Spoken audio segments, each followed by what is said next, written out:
Ready to transform your basic black Air Force One South into head-turning plaid masterpieces? First, gather your materials. You'll need a pair of black Air Force One South, your favorite plaid fabric, Angelus leather paint in colors that complement your plaid, paintbrushes in various sizes, sharp scissors, strong fabric glue, masking tape, and a cutting mat to protect your work surface. Now, let's prep the shoes. Use masking tape to carefully cover any areas you don't want to paint, like the solace, the swoosh if you're keeping it black, and any other details. Press the tape firmly to create a clean seal and prevent paint bleed. It's painting time.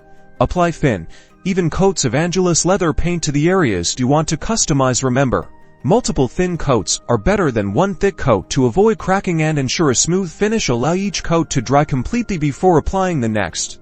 While the paint dries, cut your plaid fabric into the shapes you need. You can create stripes, panels, or any design you envision. Use your cutting mat and scissors for precise cuts. Next, apply a thin, even layer of fabric glue to the back of your cut plaid pieces. Be careful not to use too much, or it might seep through the fabric. Carefully position and press the glued fabric pieces onto the painted areas of your shoes. Make sure they are aligned properly and smooth out any wrinkles or bubbles. Apply pressure for a few seconds to ensure a strong bond. Once the glue is completely dry, carefully remove the masking tape to reveal your clean lines and the awesome contrast between the black leather, the paint, and the plaid fabric. And there you have it, your own neo-fake and custom black Air Force One South with plaid accents, ready to turn heads wherever you go. Don't forget to share your creations using hashtag custom Air Force One and hashtag plaid sneakers.